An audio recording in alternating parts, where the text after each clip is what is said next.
Visakha steel plant contract కార్మికులు ఇవాళ సమ్మె చేయనున్నారు. కాంట్రాక్ట్ కార్మికుల తొలగింపు, 45 ఏళ్లు పైబడిన కార్మికులకు వైద్య పరీక్షలు ఆపాలని, విధుల నుంచి తొలగించిన 248 మంది కార్మికులను విధుల్లోకి తీసుకోవాలి అన్న డిమాండ్లపై కాంట్రాక్ట్ కార్మిక సంఘాలు సమ్మె చేసేందుకు నిర్ణయించాయి. ఈ డిమాండ్లపై బుధవారం రీజనల్ లేబర్ కమిషనర్ సమక్షంలో కార్మిక సంఘాలు యాజమాన్యం మధ్య జరిగిన చర్చలు విఫలమయ్యాయి. తొలగించిన కార్మికులను తిరిగి విధుల్లోకి తీసుకునేందుకు యాజమాన్యం అంగీకరించకపోవడంతో సమ్మె అనివార్యమైంది. కాంట్రాక్ట్ కార్మిక సంఘాలతో యాజమాన్యం మళ్లీ నిన్న సుదీర్ఘంగా చర్చలు జరిపింది. ఒక దశలో సమ్మె వాయిదా పడుతుందని భావించినా చర్చించిన అంశాలను రాతపూర్వకంగా ఇవ్వడానికి యాజమాన్య ప్రతినిధులు అంగీకరించలేదని కార్మిక నాయకులు శ్రీనివాసరావు, నమ్మి రమణ, మంత్రి రవి, ఉమ్మిడి అప్పారావు, గురునాథ్, నారాయణ చెప్పారు. దీంతో శుక్రవారం ఉదయం 6 గంటల నుంచి శనివారం ఉదయం 6 గంటల వరకు కార్మికులు విధులను బహిష్కరించనున్నారని కార్మిక సంఘాల నాయకులు వెల్లడించారు. మధ్యాహ్నం వరకు విభాగాధిపతి కార్యాలయాల వద్ద ధర్నా చేస్తామని, తర్వాత ఉక్కు అడ్మిన్ బిల్డింగ్ వరకు ర్యాలీగా వెళ్లి అక్కడ నిరసన తెలుపుతామని చెప్పారు. సమ్మె వల్ల ఉత్పత్తికి అంతరాయం లేకుండా యాజమాన్య ప్రత్యామ్నాయ ఏర్పాట్లకు సన్నద్ధమవుతోంది. ఈ అంశంపై అప్డేట్స్ మా కరెస్పాండెంట్ నాయుడు అడిగి తెలుసుకుందాం. నాయుడు, చెప్పండి, సమ్మె అనివార్యమైన సిచ్యువేషన్ చూస్తున్నాం, రాతపూర్వకంగా ఇవ్వడానికి ఏంటి వాళ్ళకి అభ్యంతరం అనే ప్రశ్న వస్తోంది. ఏం జరుగుతోంది? విజువల్స్లో చూస్తున్నాం, పెద్ద ఎత్తున పోలీసులు కూడా మోహరించారు. అప్డేట్ చెప్పండి.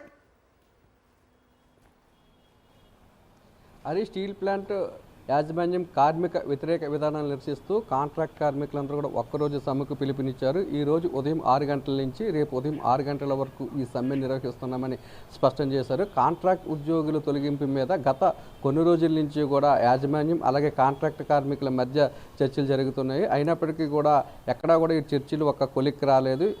ఎవరైతే కాంట్రాక్ట్ కార్మికులు ఉన్నారో తొలగించిన వారందరినీ కూడా యథావిధిగా విధుల్లోకి తీసుకోవాలని, భవిష్యత్తులో ఇంక ఎవరిని కూడా తొలగించమని ఒక హామీ ఇవ్వాలని చెప్పి కాంట్రాక్ట్ కార్మికుల యూనియన్ నేతలంతా కూడా యాజమాన్యంతో చర్చలు జరిపారు. అయితే యాజమాన్యం ఎక్కడా కూడా ఈ కార్మికులు పెట్టిన డిమాండ్ మీద వెనక్కి తగ్గలేదు. తాము ఎవరికి కూడా హామీపూర్వకంగా లిఖితపూర్వకంగా ఇవ్వలేమని, కాంట్రాక్ట్ కార్మికులు తొలగింపు అనేది తమ చేతుల్లో ఏమీ ఉండదని, స్థానికంగా ఉన్న కాంట్రాక్టర్ల పరిధిలో ఉంటుందని చెప్పి యాజమాన్యం చేతులు ఎత్తేయడంతో విధులేని పరిస్థితుల్లో కాంట్రాక్ట్ కార్మికులందరూ కూడా ఒక్కరోజు సమ్మెకి పిలుపునిచ్చారు. అయినప్పటికీ కూడా స్టీల్ ప్లాంట్ యాజమాన్యం దిగి రాకపోతే తాము రానున్న రోజుల్లో ఈ పోరాటాన్ని మరింత ఉధృతం చేస్తామని చెప్తున్నారు. తొలి విడతలో 4,500 మంది కాంట్రాక్ట్ కార్మికులను విధుల నుండి తప్పించడానికి యాజమాన్యం సిద్ధమైంది. అందులో మొదటి విడతగా 1000 మంది కాంట్రాక్ట్ ఉద్యోగులను తొలగించారు. తొలగించిన వారందరినీ కూడా వెనక్కి విధుల్లోకి తీసుకోవాలని చెప్పి కాంట్రాక్ట్ కార్మికులంతా కూడా డిమాండ్ చేస్తున్నారు. అయినప్పటికీ యాజమాన్యము తమ డిమాండ్ల పట్ల సానుకూలంగా స్పందించకపోవడంతో ఒక్కరోజు సమ్మెకు పిలుపునిచ్చారు. అంతేకాకుండా అనేక డిమాండ్లను కూడా యాజమాన్యం ముందు కార్మికులు ఉంచారు. సుమారు 10 డిమాండ్లను యాజమాన్యం ముందు ఉంచినప్పటికీ ఏ ఒక్క డిమాండ్ పట్ల కూడా యాజమాన్యం సానుకూలంగా స్పందించకపోవడంతోనే తాము ఒక్కరోజు సమ్మెకు దిగుతున్నట్లు కాంట్రాక్ట్ కార్మికులంతా కూడా స్పష్టం చేశారు. కూటమి ప్రభుత్వం వచ్చిన తర్వాతే కాంట్రాక్ట్ ఉద్యోగులను తొలగించే ప్రక్రియకు యాజమాన్యం శ్రీకారం చుట్టిందని, గత ప్రభుత్వ హయాంలో ఎక్కడా కూడా ఒక్క కాంట్రాక్ట్ ఉద్యోగిని కూడా తొలగించలేదని, ఇప్పుడున్న పరిస్థితుల్లో కాంట్రాక్ట్ ఉద్యోగులను తొలగించడమే కాకుండా తమకున్న అలవెన్సులన్నింటినీ కూడా తొలగించేస్తున్నారని, తమకు 8 గంటల పని విధాన్ని కూడా పెట్టాలని చెప్పినప్పటికీ కూడా యాజమాన్యం ఎక్కడా కూడా తమ మాటలను పరిగణలోకి తీసుకోలేదు. కాబట్టి తాము సమ్మె చేపడుతున్నామని చెప్పి కార్మికులు స్పష్టం చేస్తున్నారు. హరి, రైట్ నాయుడు.